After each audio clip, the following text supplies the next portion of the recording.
All right, so I'll get started with the last one. Hopefully it won't take up too much of your time. I know we got an afternoon to get to. So mine's just going to be some contested finishing stuff. It won't be anything too fancy. You've probably seen most of it before. I found a lot of the groups that I'm seeing, especially like in the 16 boys age group, but a couple, we really struggle when we get to the rim and there's any sort of contact. So that's why I thought of this one that we're going to get to. Because when we get to the rim, if there's no one there, obviously we're pretty good. We can break them down, but as soon as there's a bit of body contact or anything like that, we do tend to struggle. So some stuff we're going to work on here. Now, I've done this rule a million times, and I've never had a coach have a name for it, hence the very creative name I put on the sheet, 1v1 around the cone drill. So it's going to start with offense here at the green line. Leah's going to start with the ball bouncing on her inside hand, and it's a live dribble.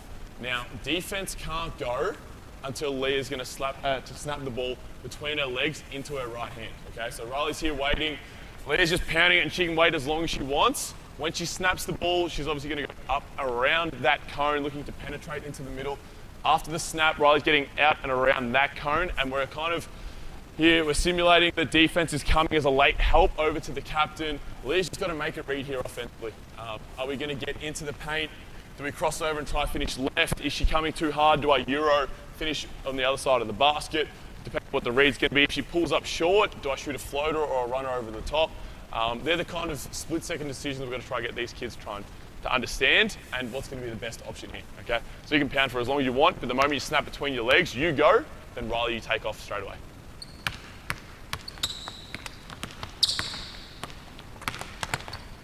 Good, nice job. Next one up.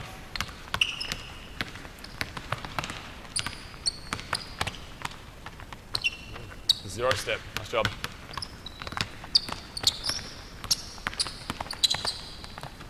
Do a couple more here. So with these type of drills, where they've got to be the defense, it takes them fluffing around with the ball out of the equation. They turn the corner, they've got to attack hard, and they've got their eyes on the rim first, and then they can also have to make a read on the defense there. Are they coming, are they going rather than just straight line at the basket? One more here, girls, one more. Pretty good. Depending on your age group or the skill level, if offense is really getting it done and this kind of defense are really struggling, we can move it in a little bit, or you might make it a double move. So for example, if Caitlin's got it, we'll start it in our outside hand. We'll just go double move. So we're just going to go cross, and then we're going to take off after that. And I'll move the cone in a little bit further here. So now defense will likely get there first, and it's going to be up to the offense to read what type of move they're going to make. Whether they shoot that floater, maybe a pull-up jumper. Ideally, we still want to get to the rim though. Okay, emphasis getting on the rim, put the pressure on the defense, but you do have those counters there. So now it's going to be double cross. The moment she finishes that second crossover, you go. Yeah.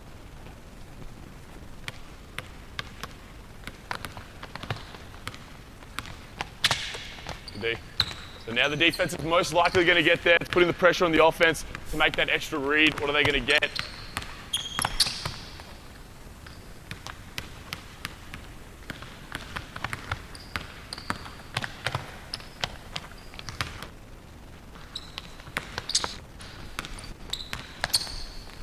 Nice job. Two more here, guys. Two more. Last one.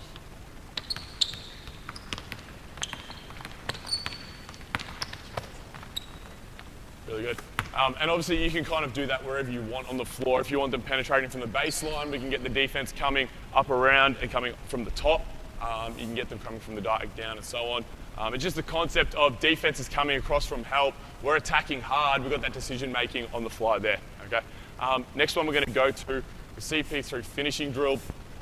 So we're just going to go off the diag here. Again, we can do this wherever we need on the floor. Grab this one. Can I get a line at the diag? Everyone up there for me. So depending on what type of angles you're working on, where you get the most penetration on the floor, you can do this wherever's needed. Really simple. First person won't need a basketball, so you'll be the defender here, Riley. Riley's going to start with heels on the three-point line. Caitlin's going to start with the basketball on her back. We've probably all seen this one before. Riley can't go until she feels the basketball leave her back. Caitlin's making a read on what side she wants to go. So we're playing off 2 feet here. We're coming off the jump stop. We can pivot off either foot and we look to attack. So keys are going to be here. We're going straight line at the basket, and we've got to play through the contact. Defense has to react and adjust to what's going on. But offensively, it's about we've got the advantage. We're trying to go straight line. If there's contact there or Riley does match in front, again, we're adjusting on the fly. Whether it's a Euro finish, we use the basket for protection. Whatever the case may be, we're still looking to finish strong towards the rim rather than kind of settle for the jumper, which we see a little bit in the younger age groups, like the 12 girls especially, a little bit of contact and they just back up and try to shoot at mid-range. We're going to force them, put some pressure on the rim here.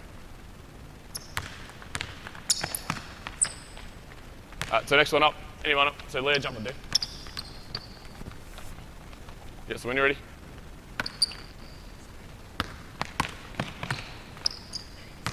Let's go.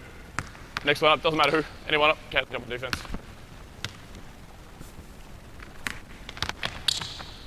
So offensively, same as the last rule. Girls, next one up, next one up. Same as the last rule. We have to make that read on the fly. Where is the defense getting to? Where they're trying to force us? Do we need a counter? Depending on where they're pushing us on the floor.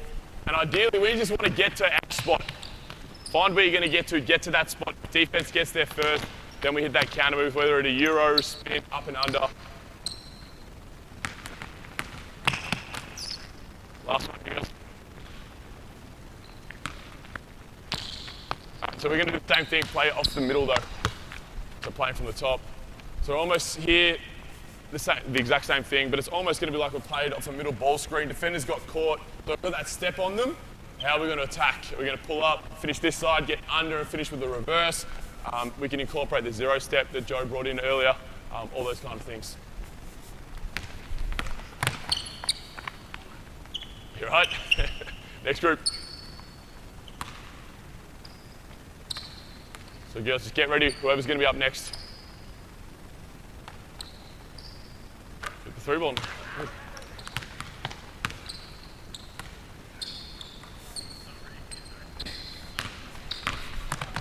Nice job.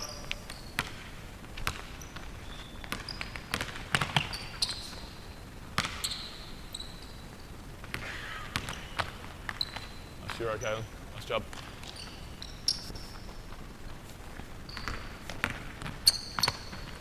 Good. Couple more here.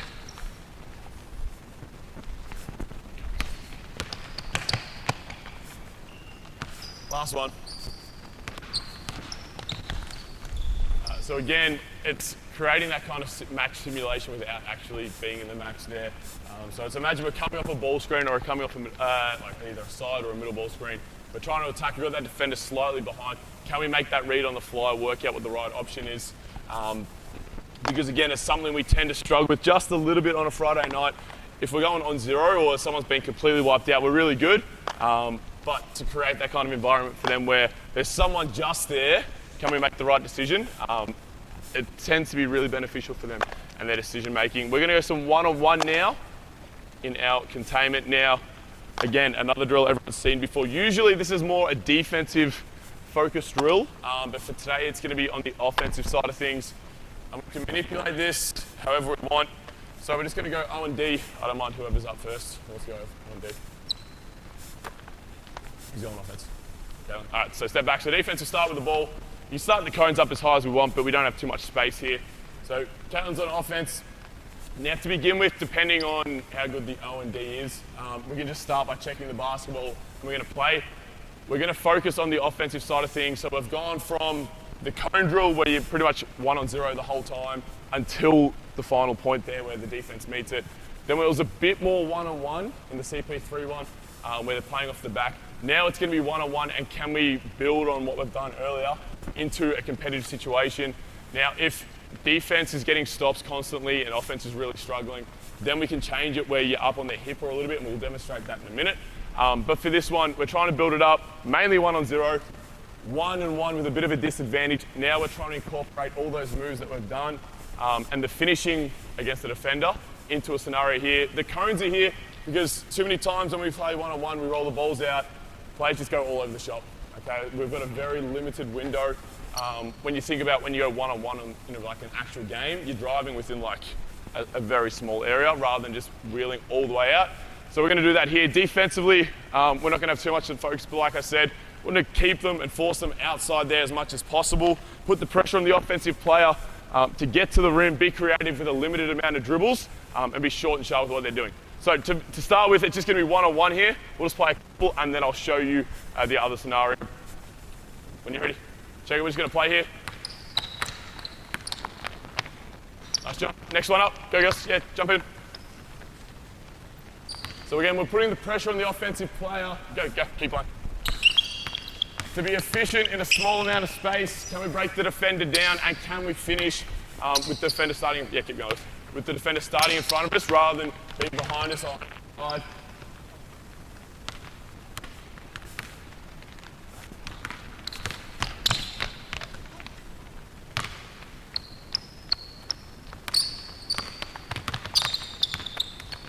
And then with this, we can put in some dribble limits. So now we'll go 5 dribbles max to be generous. 5 dribbles max here to break your defender down. Try get on the rim and finish.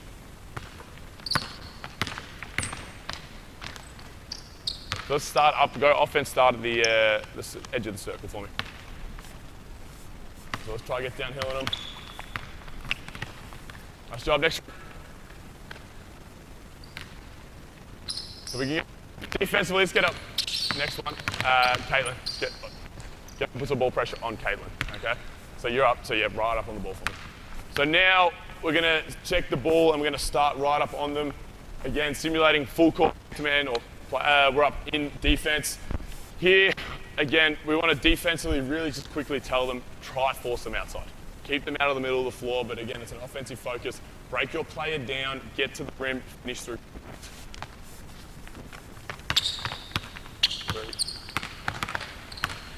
Nice job, one more.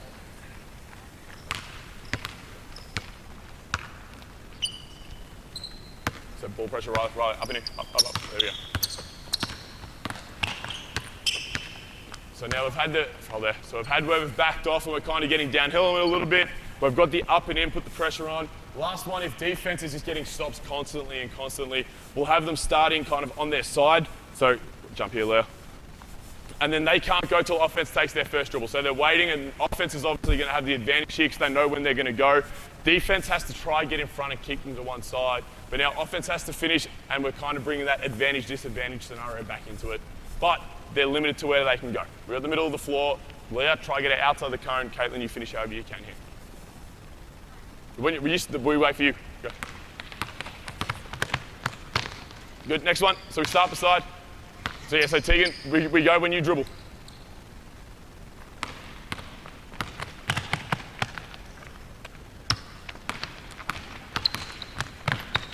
Sorry, Riley.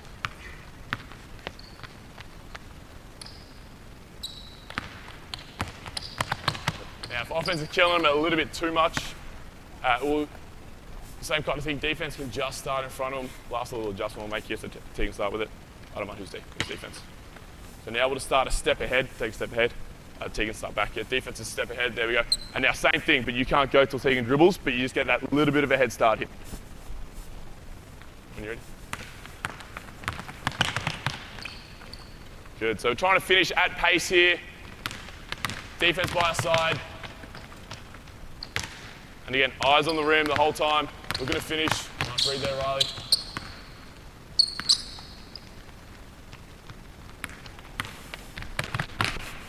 Zero. Last one for me, last one. Nice job, hold there. Okay. Now, next one we're going to do, John Beeline, I saw this from one of his clinics that I watched over COVID. And I had done it before, but I didn't realize it was one of his drills. So he was the coach at Michigan for 16, 17 years. He's coached D1 for a very long time. He was doing this with some of his guys, so can I get a player down on the block for me? And defense here. So this one, and we'll go, yeah, we'll start over here. We'll just go straight into it. And then the other was jumping off. So one person here. Yeah, you won't need a ball. Yep. Okay, so coach will be at the top. This is an inside finishing drill here. Now to begin with, whatever side I throw it to, it's just them. So really it's 1v1. So Leah and Caitlin are on offense here. Riley is the defender. You both going to be facing me. We're down in a stance, we've got our hands ready. So we're ready to catch the ball. If I throw it this way, Leah is going to turn and pivot. So she'll be side on here, and we're just going up to finish. Riley's defending, just walling up here. So we're trying to work some contested finishes inside, finishing up over the defender, playing through contact, and not worrying about the foul, not worrying about what the defender's trying to do, anything like that.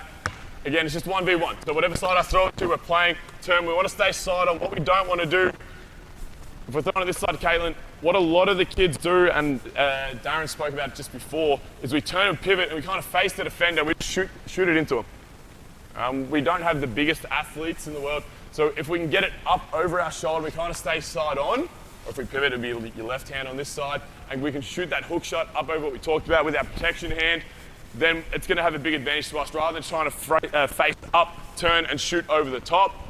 If we've got a 6'10" kid that we're playing against, it's never really going to be a win for us there. So turn, up, over the top of them, keep that guard hand up. Okay. Good job, that's all right. Go again, ready. So we want to step into it here. Sorry, as the ball's coming in, so we're kind of waiting. So as it's coming in, turn and pivot, and then we're up, yeah?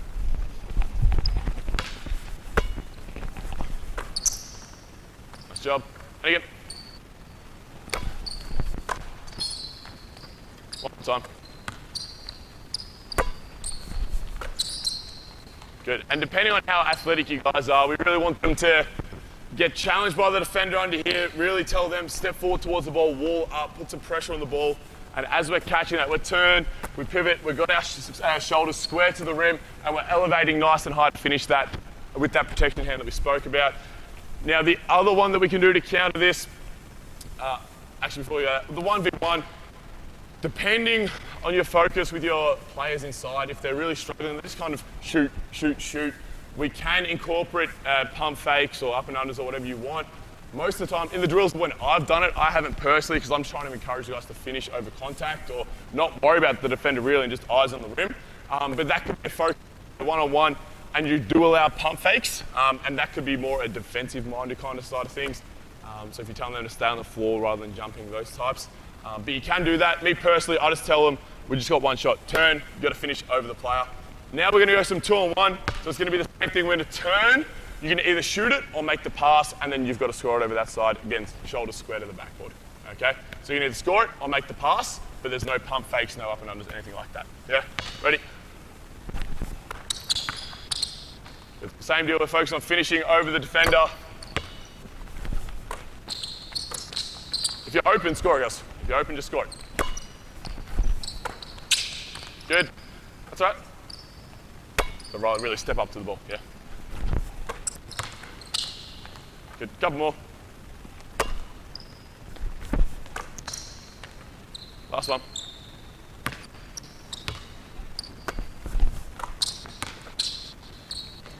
And then again, really dependent to your group. If they struggle with O-boards and physicality and aggressiveness offensively, tell them we're playing O-boards here, we don't stop.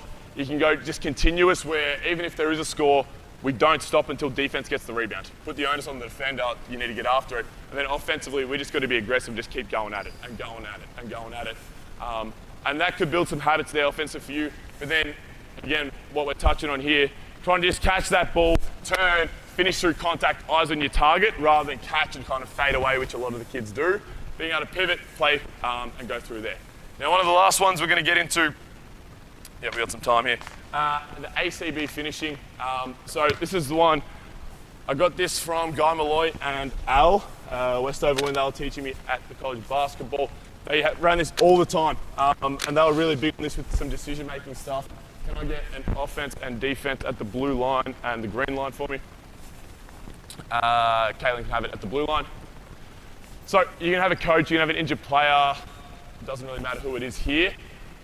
Caitlin will start with the ball, Riley's the defender, they'll throw it up to you. Now you want to angle your body slightly, whoever it's going to be here, angle the body slightly to make a disadvantage situation here for the defender.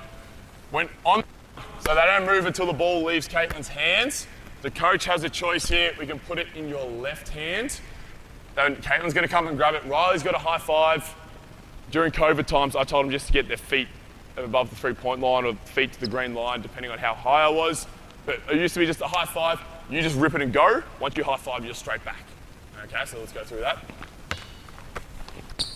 So you don't leave until Caitlin throws it. Ready?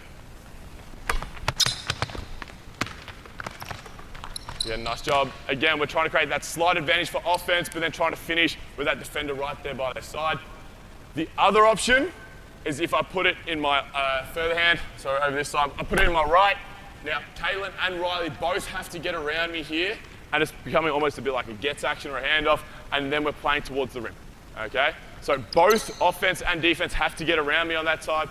We want to offensively focus on really coming off tight, getting that ball to work. Depending where the defender is, we can wombat a little bit and sit on them, and then go towards the ring and finish. If they're really far back, just get it and go, explode up towards the rim. We want them to really have that eyes on that target and go hard there.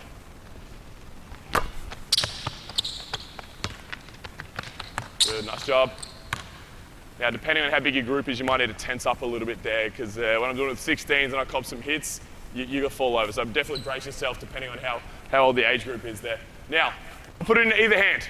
So we've got to make them make the read on the fly. So when I catch it, I just randomly, I'll put it in this hand, or I'll put it in this hand. So if I'm here, obviously we're playing this one now. We go, if I put it in my right hand, they're getting around me, and then we go. Offensively, you can put in targets. First person to 3 scores. If it's becoming more a defensive drill for you and your group, first person to 2, 3 stops wins, that kind of thing. But keep it competitive for them here. And like I said, if we're getting over the top, encourage them to do some different things like wombat, sit on the person, and then we can explode and explore towards the rim. If we're going the handoff, we're kind of just grabbing it here. We want to be low and explosive, rip over your shoelaces, and we're exploding out. It should realistically be one dribble and a layup there. So we'll just go twice here. Yeah, twice. Good, nice job. One more time, mix it up, Riley, your offense this time.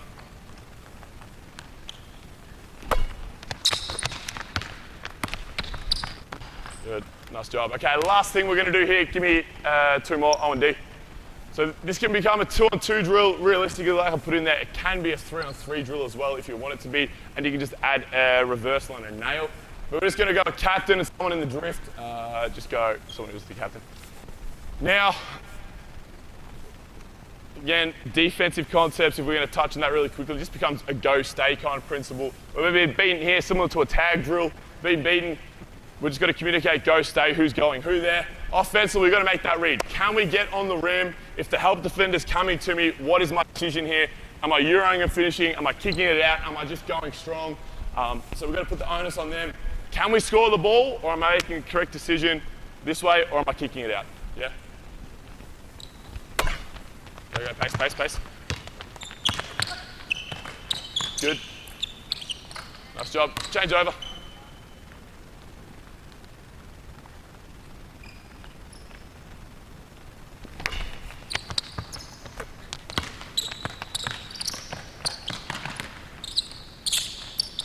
Nice job there, guys. And then with that, if the 2-on-2, you put a limited clock on it. So if they kick it out and they don't manage to shoot the ball, you'd give them 5 or 6 seconds that they got to play. Otherwise, they're just going to mess around with the ball a little bit there.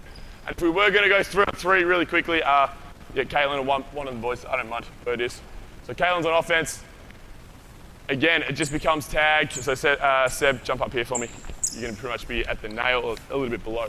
So as we throw it, we're playing. Just so we get it here. We're going to rotate up, and then we're just communicating defensively. But then offensively, now we've got the decision making as well. We've got an extra defender we have to deal with. Am I scoring, getting through them all? If I can't kick out, we've got the extra decision, the extra pass up here. Can we score, or am I shooting it from the corner? Okay, so that's how we can kind of incorporate that from 1v1 into 2v2, and then really, if needed, into a 3-on-3 scenario as well. Okay, and that's pretty much it. Okay? Thanks, guys, and thank you all for coming out this afternoon.